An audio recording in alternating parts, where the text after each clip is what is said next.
তোমার সেই দিন অর্থাৎ রাজার কাছে তোমার দুটো বর পাওনা আছে না মায়েরা? বর দুটো পাওয়ার আছে তো?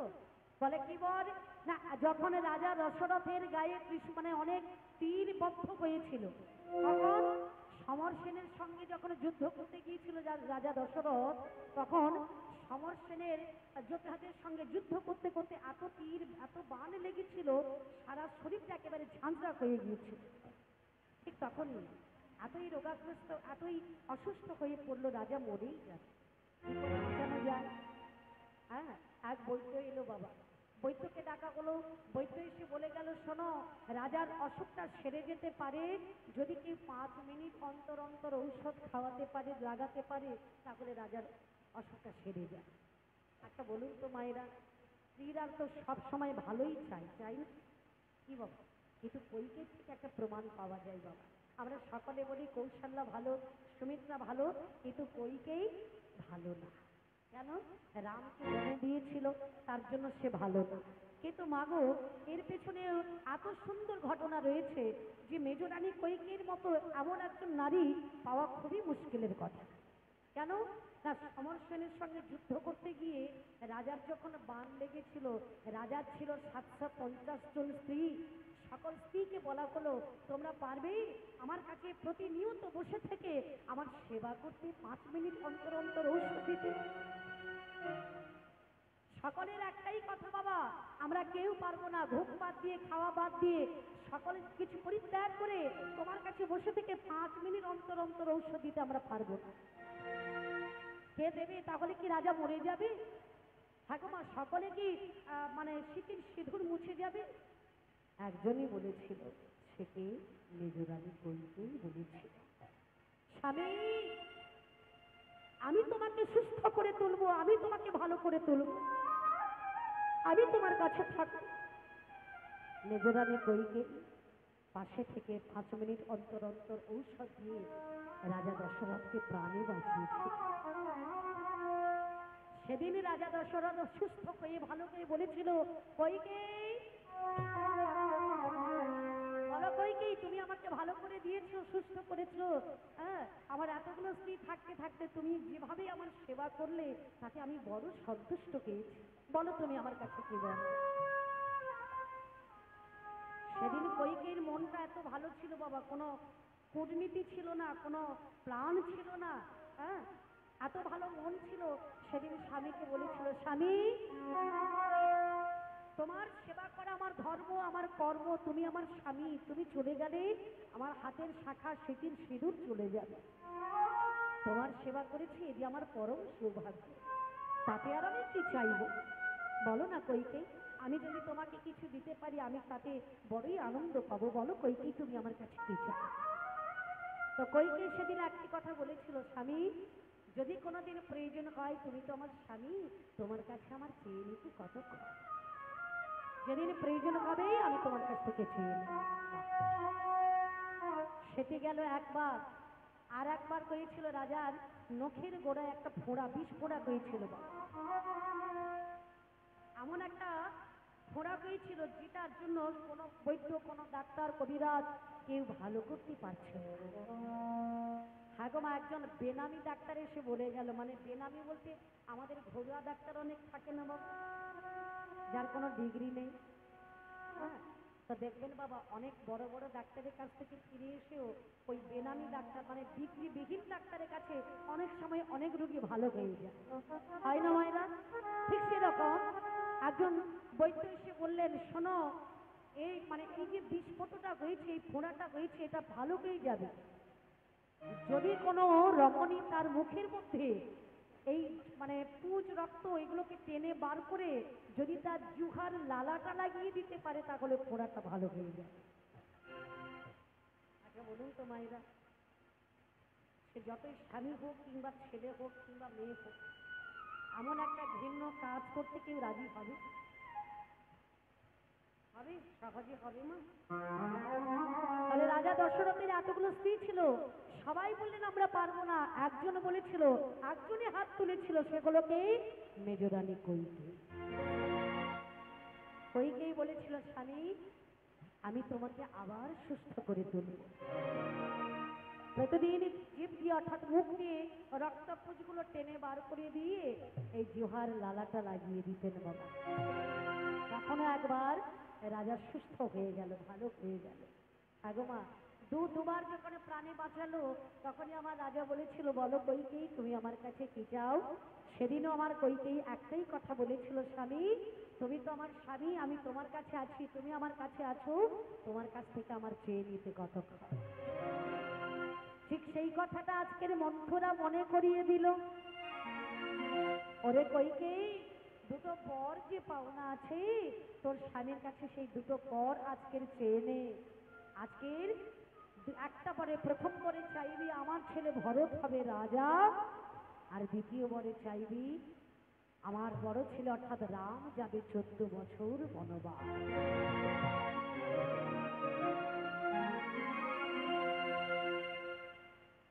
যুক্তিটা পেয়ে গেল বাবা। হঠাৎ করে দেখা গেল মন্থরার ঘরে আলো জ্বলছে না, চতুর্দিকে জিনিসপত্রগুলো ছড়ানো ছিটানো আছে। রাজা দশরথ ডাকতে ডাকতে যাচ্ছে, কইকেয়ী, কইকেয়ী তোমার ঘরটা অন্ধকার কেন? কইকেয়ী তোমার ঘরে আলো জ্বলছে না কেন গো? তুমি কোথায়? দরজা খুলে আলো জ্বলে যখন দেখলো বাবা বিছানায় শুয়ে শুয়ে কইকেয়ী ডুকরে ডুকরে কাঁদছে। কইকেয়ী তোমার কি হয়েছে? তুমি এমন করে কাঁদছো কেন?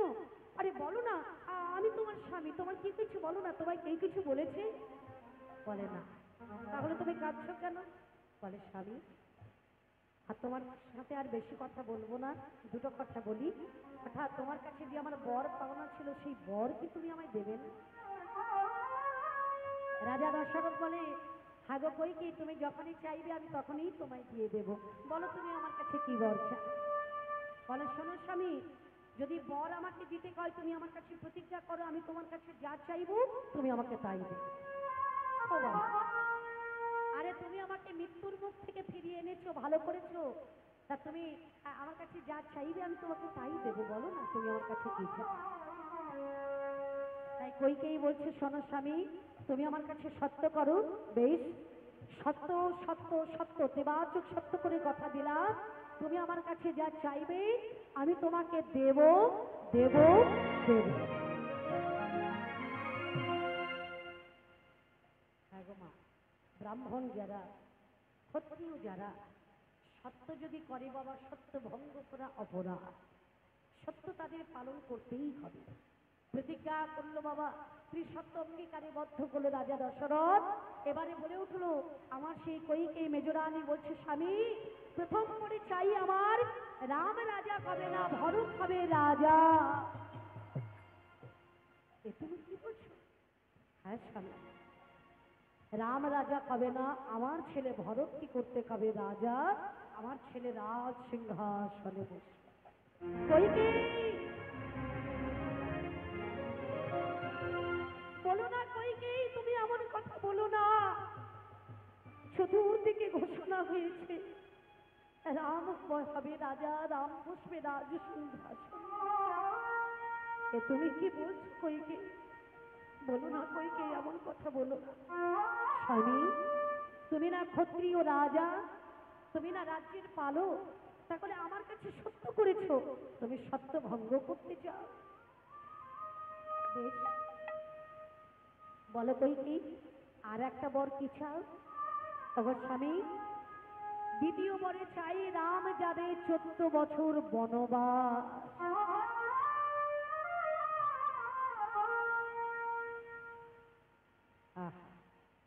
আচ্ছা বলুন তো বাবা, সকাল বলে যে ছেলেটা রাজা হবে, তৎমুহূর্তে রাত্রিবেলা যদি কোনো পিতার কাছে কেউ বলে যে তোমার ছেলে রাজা হবে না, রাজ সিংহাসনে বসবে না, সেই পিতার অবস্থা কি হয়? দশরথ রাজা যেই না শ্রবণ করেছে, যেই না শুনেছে, তার মাথায় যেন বাজ পড়েছে। এমতো সময় আজকে রাজা দশরথ বলে উঠলো, শোনো কইকেয়ী, আমার রামকে আমি রাজা করব না, আমি ভরতকে রাজ সিংহাসনে বসিয়ে দেব, আমি ভরতকে রাজা করিয়ে দেব, কিন্তু কইকেয়ী দ্বিতীয় বরটা তুমি ফিরিয়ে নাও। অকারণে আমার রামকে 14 বছর তুমি বনে দিও না কইকে। তোমার এই বরটা তুমি ফিরিয়ে না, আমার রামকে তুমি 14 বছর বনে দিও না। রাজা দশরথ কাঁদতে কাঁদতে আকুল হয়ে ধুলায় গড়াগড়ি দিয়ে কাঁদছে। কিন্তু মাগো, ভাগ্যের কি পরিহাস! এমতো সময় কইকেই বলে বলে উঠল, শোনো স্বামী, আমি যা বলেছি তাই হবে। সত্য ভঙ্গ করা অপরাধ, আর সেই সত্য পালনে আজ আমার রাম রাজা হবে না।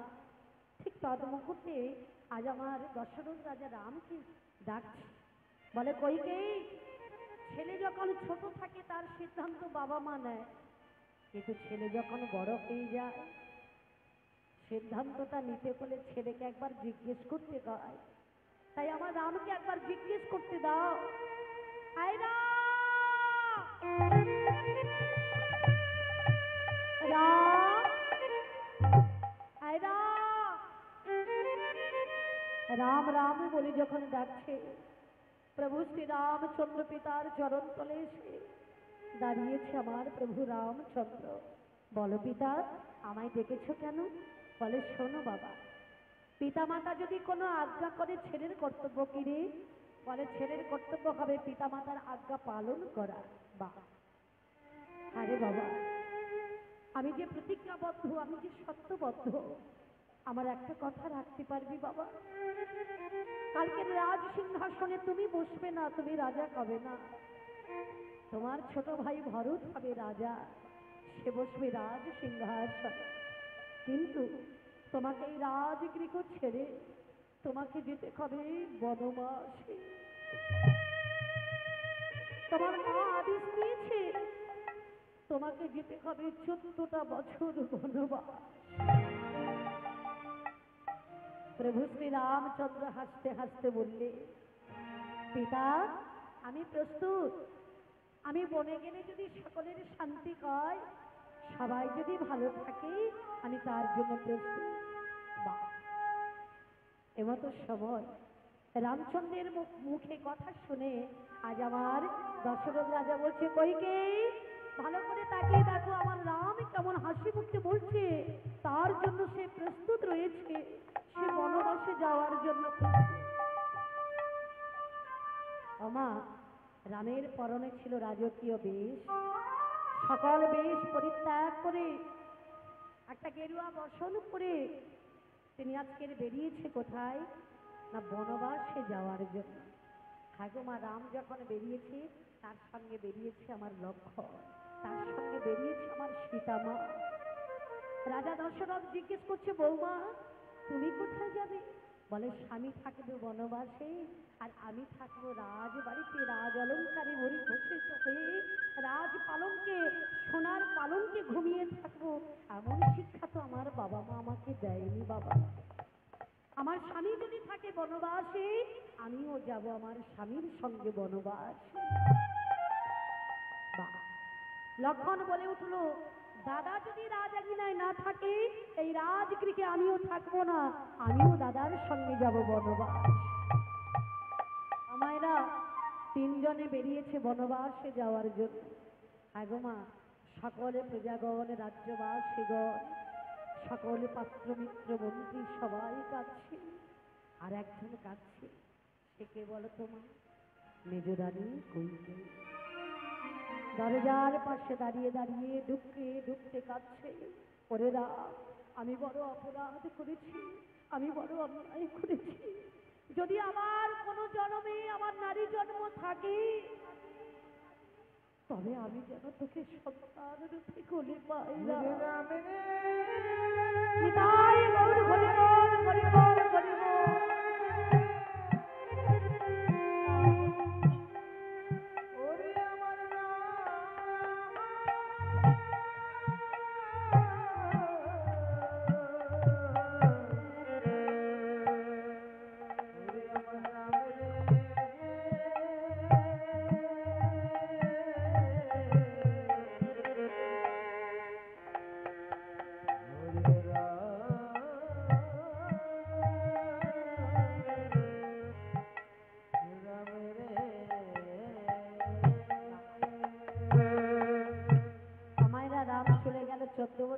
বনবাস, যে সময়টা রাম গেল বনবাস সেই সময় কিন্তু ভরত বাড়িতে ছিল না।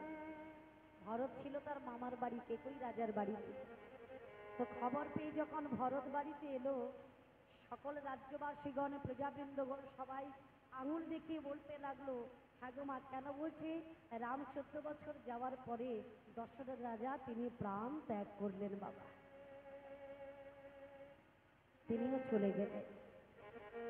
ভরত যখন বাড়ি এলো, ভরতকে দেখে সবাই বলে উঠলো, শোনো ভরত, রাজবাড়িতে যে ঘটনা আজকের ঘটে গেল তার জন্য একজনই দায়ী, সে কি? তোমার মা, তোমার মা, তোমার মা। বলে পিতামাতা যদি কোনো কুকর্ম করে তার জন্য কথা শুনতে হয় তার ছেলে মেয়েদের বাবা। ভরত এসে মায়ের কাছে বলছে, মা গো, জীবনে তুমি এমন কর্ম করলে যে কর্মের জন্য সারা জীবন আমাকে কথা শুনতে হবে। সবাই আঙুল দেখিয়ে বলছে, ভরত তোমার মায়ের জন্য রাজা দশরথ চলে গেল, তোমার মায়ের জন্য আজকে রাম বনবাসে চলে গেল। শোনো মা, যে রাজ সঙ্গে বসানোর জন্য, রাজত্ব পাওয়ার জন্য, যে রাজ সিংহাসনে বসানোর জন্য তুমি এত চেষ্টা করলে, সেই রাজ সিংহাসনে কোনোদিন ভরত বসবে না। আসিমা, যাবি কোথায় বাবা? আমি তো যা কিছু করেছি তোর ভালোর কথা চিন্তা করে করেছি, তুই যাতে ভালো থাকিস সেই কথা চিন্তা করে করেছি। শোনো মা, ভালো তুমি কখনোই করনি মা, যা কিছু করেছো নিজের স্বার্থের জন্য করেছো। দাদার কথা একবারও চিন্তা করলে না, জগতের কথা একবারও চিন্তা করলে না। শোনো মা, আমিও তোমাকে বলে যাচ্ছি, এই রাজ সিংহাসনে আমি কোনোদিন বসবো না, যতদিন রাজা অর্থাৎ রামচন্দ্র প্রভু ফিরে না আসে ততদিন এই রাজ্য পরিচালনা আমি করব না। আগো মায়েরা ছুটে গেল কোথায়? বনবাসে। বনমাঝে গিয়ে রামচন্দ্র প্রভুকে দর্শন করে বলে উঠল, ভরত দাদা ফিরে চলো অযোধ্যায়, অযোধ্যাবাসী সবাই কাছে, তুমি অযোধ্যায় ফিরে চলো দাদা, তুমি রাজ সিংহাসনে বসবে, রাজ্য পরিচালনা করবে। আজ আমার ভরত বলছে, আর ওদিকে রামচন্দ্র প্রভু বলছে, শোন ভরত, আচ্ছা বলতো ভরত, রাজত্ব আগে না বাবার? বাবাকে যে আমি কথা দিয়েছি সেই কথার মান আগে। আমি যে বাবাকে কথা দিয়েছি 14 বছর পূরণ না হলে আমি অযোধ্যায় ফিরব না। যা ভাই, ফিরে যা, যেদিনই 14 বছর পরিপূর্ণ হবে সেদিনই আমি অযোধ্যায় ফিরে যাব। যা, এই 14টা বছর আমি কি করব দাদা? বলে তুই রাজ্য পরিচালনা করবি, রাজ সিংহাসনে বসবি, রাজা হবি না। দাও দাদা, তুমি যাবে না ঠিক আছে, কিন্তু তোমার পাদুকা চূড়া আমায় দাও, ওই পাদুকা থাকবে রাজ সিংহাসনে, তোমার এই 14টা বছর রাজ্য পরিচালনা করব, যেদিনই তুমি ফিরবে সেদিন আমি রাজ সিংহাসন তোমায় বসাবো দাদা। আগমা সেই ভরত, হ্যাঁ, ভাতৃ প্রেম কেমন দেখুন, দেখুন বাবা, প্রেমত সময় সেই ভরত ফিরে এলেন বাবা, 14টা বছর খড়ম জোড়াকে রেখে রাজ্য পরিচালনা করেছিলেন। যারা সকল ভক্তমণ্ডলীর কাছে আবেদন নিবেদন, আজকে কেউ চলে যাবেন না, কারণ মহাপ্রভুর অন্নপ্রসাদের ব্যবস্থা রয়েছে। আপনারা যারা আসছেন কিংবা এসেছেন কিংবা যারা আসবেন, প্রত্যেক ভক্তের কাছে আবেদন নিবেদন কর্তাবাবুর তরফ থেকে, সবাই প্রসাদ সেবা নিয়ে তবেই বাড়ি ফিরবেন, কেউ চলে যাবেন না। সবাই বলুন নিতাই গৌর প্রেমানন্দে হরি বল, হরি বল, হরি বল, হরি বল রে, হরি বল রে, বল রে, বল রে, হরি বল রে, বল রে, বল রে, বল রে, বল রে, হরি বল রে, হরি বল রে, বল রে, বল রে, হরি বল রে, হরি বল রে, হরি বল রে, বল রে, বল রে, হরি বল রে, হরি বল, হরি বল,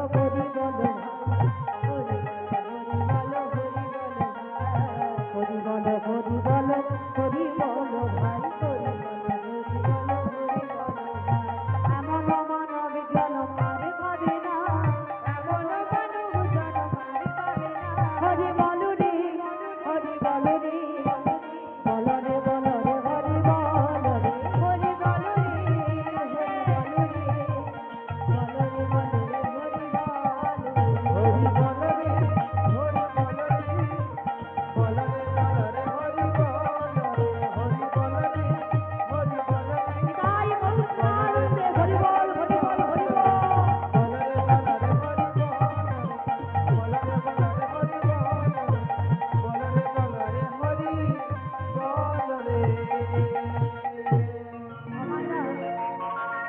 দেখতে দেখতে 14টা বছর পূর্ণ হয়ে গেল। রামচন্দ্র ফিরে এলেন কোথায়? অযোধ্যায়।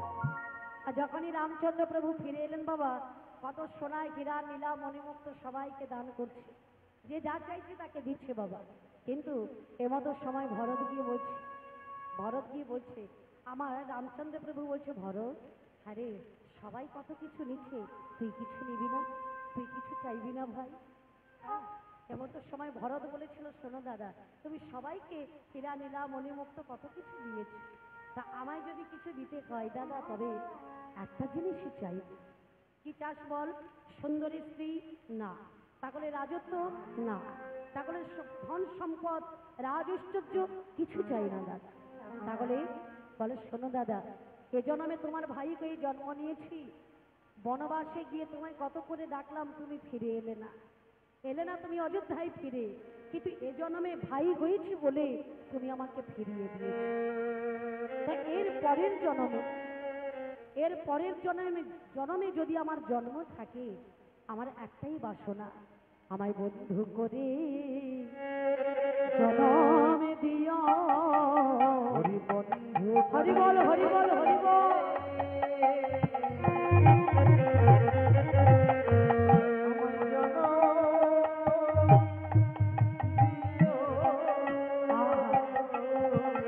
আমায় বন্ধু করে জনম দিও, বন্ধু করে আমায় জনম দিও।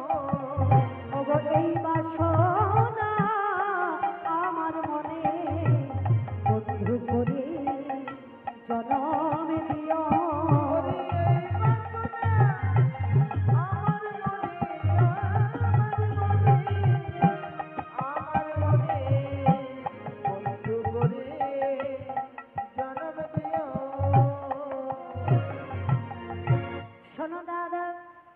জন্মে ভাই হয়েছি, এর পরের জন্মে যদি আমার জন্ম থাকে, তবে তোমার বন্ধু করে আমায় জন্ম দিও, জন্ম দিও। ভগবান প্রভু শ্রী রামচন্দ্র বলে, তথাস্তু। এর পরের জন্মে অর্থাৎ আগত দাপর যুগে তুই হবি আমার বন্ধু, তুই হবি আমার সখা, যার নাম হবে সুদামা, আর আমি হব কৃষ্ণ। আমি হব কৃষ্ণ, ভগবান কৃষ্ণ। তো কৃষ্ণ সুদামা রূপে এমন ভাবে লীলা করব, যা ইতিহাসের পাতায় অক্ষরে অক্ষরে লেখা থাকে। আগমা দেখতে দেখতে চলে গেল ত্রেতা যুগ, আসছে দাপর যুগ। আর সেই দাপর যুগে ভগবান কৃষ্ণ জন্ম নিলেন কোথায়? কোথায় গো মায়েরা? ভগবান কৃষ্ণ জন্ম নিয়েছিল কোথায়? হ্যাঁ, মনে আছে? ভগবান কৃষ্ণ জন্ম নিয়েছিল কোথায়? কোন জায়গায়?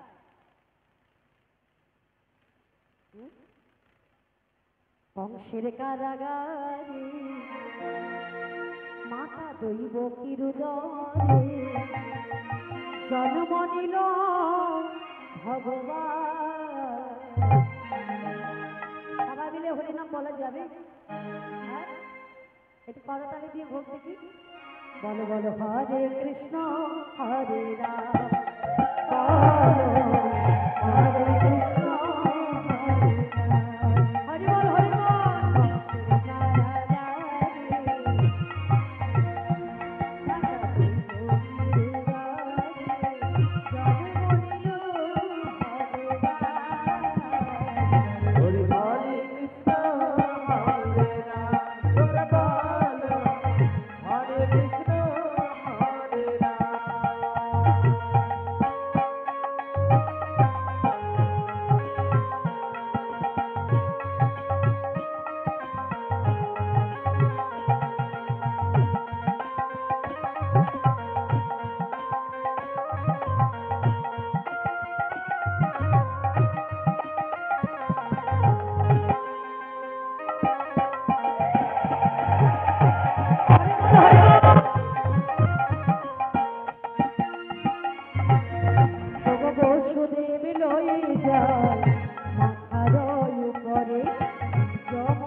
করিতে পারবে না কেউ, রোধ করিতে পারবে না কেউ। হরি নাম ঘন হরে কৃষ্ণ হরে রাম তোমরা বলো হরে কৃষ্ণ হরে রাম কংসের কারাগারে হরি বল হরি বল।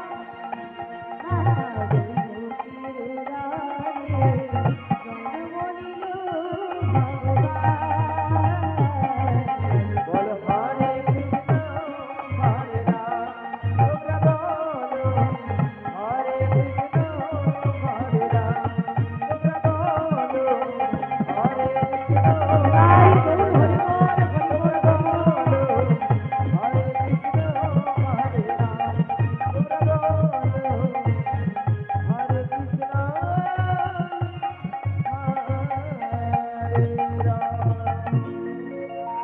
দেখুন মায়েরা, ভগবান কৃষ্ণ জন্ম নিলেন কোথায়? কংস কারাগারে। হাগমা পিতা বসুদেব নিয়ে চললেন নন্দালয়ে, বৃন্দাবনে।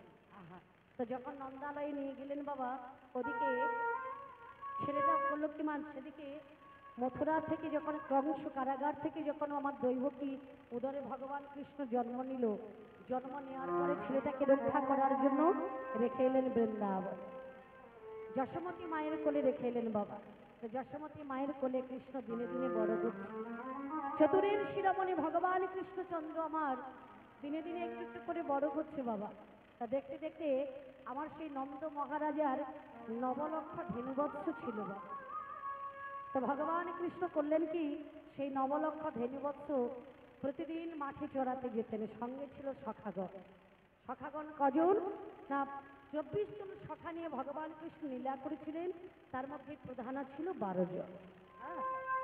আমার এই 12 জন সখা নিয়ে আমার ভগবান কৃষ্ণ প্রতিদিন বনে যেতেন, লীলা খেলা করতেন বাবা।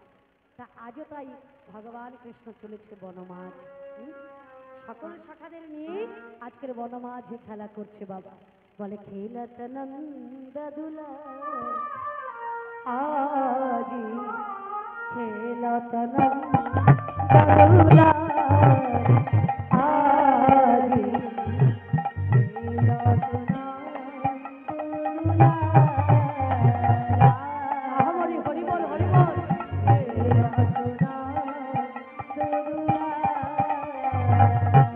শ্রীরাম সুদাম সাথী আজ খেলিছে ব্রজের পথে।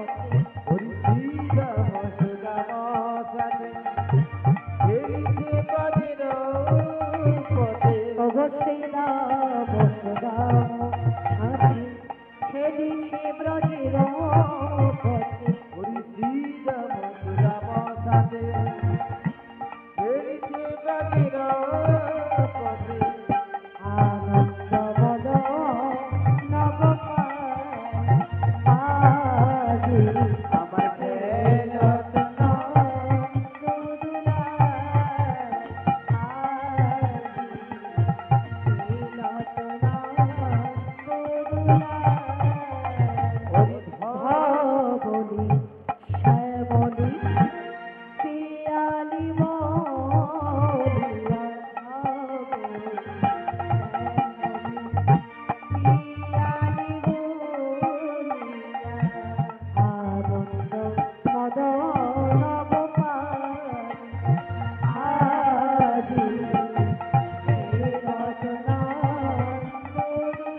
ভগবান